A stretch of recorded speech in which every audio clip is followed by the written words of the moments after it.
Hello, welcome to texture math.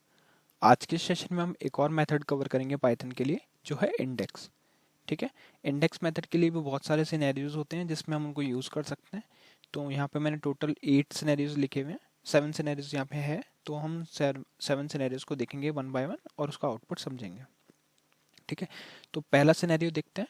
पहले scenario में हम क्या कर रहे हैं, हमने एक लिस्ट बनाया हुआ है, उस लिस्ट के ऊपर हम इंडेक्स मेथड का यूज़ करेंगे। तो इंडेक्स मेथड होता क्या है एक्चुअल में, ये क्या करता है, जो भी आप इसमें आर्ग्यूमेंट पास करोगे वो उस एलिमेंट का मतलब पोजीशन या इंडेक्सिंग आपको रिटर्न करके देगा। ठीक है। तो जब भी कोई ऐसी रिक्वायरमेंट है, मान लो आप लिस्ट यूज़ कर रहे हो, टपल यूज़ कर रहे हो, तो भी आप इसका यूज़ कर सकते हो। इंडेक्स का ये क्या करेगा, आपको एलिमेंट की लेंथ बता देगा, पोजीशन बता देगा कि कौन से पोजीशन या कौन से इंडेक्स पे वो एलिमेंट वहाँ पे अवेलेबल है। ठीक है।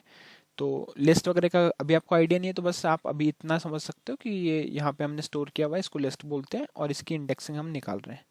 तो इंडेक्सिंग कैसे होती है, जब भी हम कोई इंडेक्सिंग देखते हैं पाइथन में तो वो हमेशा जीरो से स्टार्ट होता है। तो अगर जैसे आप यहाँ देखोगे लाइन नंबर 9 पे मैंने इंडेक्स मेथड यूज़ किया। सिंटेक्स सिंपल है, आपको लिखना है अपना वेरिएबल नेम जो है माइलिस्ट डॉट इंडेक्स, और यहाँ आपको पैरेंथेसिस के अंदर वो एलिमेंट पास करना है जिसकी आपको इंडेक्सिंग फाइंड करनी है। तो मैंने यहाँ 20 पास किया।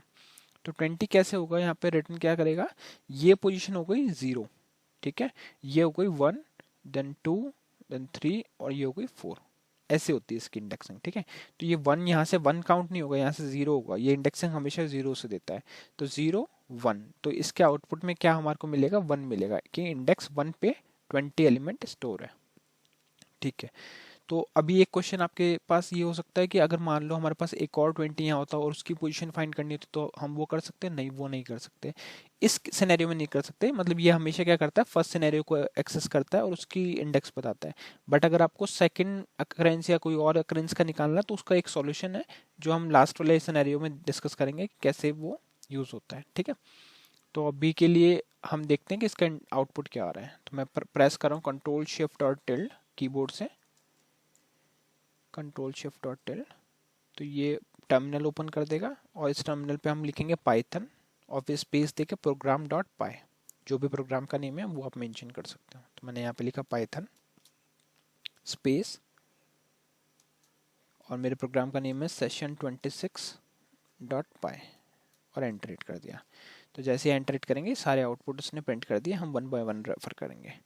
तो पहले का आउटपुट क्या आ रहा है, 1 आ रहा है, जो करेक्ट है क्योंकि ये जो 20 है वो अवेलेबल है सेकेंड फर्स्ट इंडेक्स पे। ये है 0, ये है 1, फिर 2, फिर 3 और फिर 4। टोटल 4 इंडेक्सेस में 0 से लेकर। ठीक है। अब हम देखते हैं सेकंड सिनेरियो।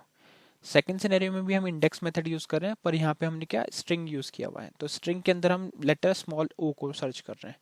तो ये क्या करेगा, ये वाले ओ को रिटर्न करेगा। ये सेकंड अकरेंस है, इसको रिटर्न अभी नहीं करेगा, इसका एक और वे होता है वो हम देखेंगे। बट अभी के लिए ये क्या रिटर्न करेगा, ये वाला इंडेक्स रिटर्न करेगा। तो देखते हैं कैसे होगा।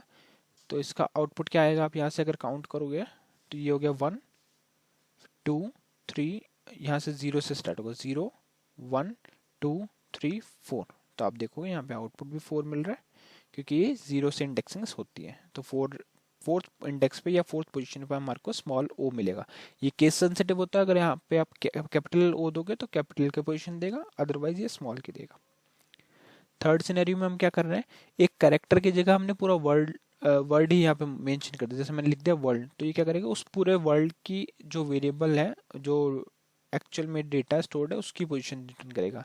तो यहाँ से स्टार्ट करते हैं, 0 1 2 3 4 5 6 और ये हो गया यहाँ पे 7। तो 7th वाली पोजीशन से हमारा वर्ल्ड लिखा हुआ है, तो इसने रिटर्न कर दिया 7। इसके बाद में है हमारा फोर्थ सिनेरियो। फोर्थ सिनेरियो में हम क्या कर रहे हैं, फोर्थ सिनेरियो में हम वापस से एक लिस्ट का यूज कर रहे हैं और आप यहाँ देखोगे हम एक रेंज भी प्रोवाइड कर रहे हैं। तो ये क्या है, हम सर्च कर रहे हैं 40 एलिमेंट के लिए और स्टार्ट कहाँ से कर रहे हैं, थर्ड इंडेक्स से फिफ्थ इंडेक्स तक। ठीक है। तो ये थर्ड इंडेक्स कहाँ पे हमारा, ये हो गया 0, ये हो गया 1, ये हो गया 2 और ये हो गया थर्ड। तो थर्ड इंडेक्स से इसने स्टार्ट किया फिफ्थ इंडेक्स तक। तो 0 1 2 3 4 और 5। तो ये इस पोर्शन को कवर करेगा खाली, बाकी ये वाला अकरेंस को नहीं चेक करेगा। ये थर्ड से फिफ्थ इंडेक्स तक को चेक करेगा और किसके लिए, 40 के लिए। तो आप इसका आउटपुट देखोगे तो आपको क्या मिल रहा है, 3 मिल रहा है। क्यों, क्योंकि थर्ड इंडेक्स पे ही हमारे को 40 मिल रहा है, इसने इसकी इंडेक्सिंग रिटर्न नहीं की, आप यहाँ देखो इसकी आउटपुट आ रही है 3, इसने इसका इंडेक्स रिटर्न नहीं किया 40, इस वाले 40 का रिटर्न किया, क्योंकि हमने एक रेंज दे दिया कि थर्ड से फिफ्थ इंडेक्स तक जो मिल रहा है उसकी वैल्यू को रिटर्न करे। ठीक है, तो ये हो गया फोर्थ सिनेरियो। ये बहुत यूजफुल है, इसी के थ्रू आप जो भी आप इंडेक्स जिस भी अकरेंस का निकालना चाहते हो वो रेंज यहाँ दे सकते हो।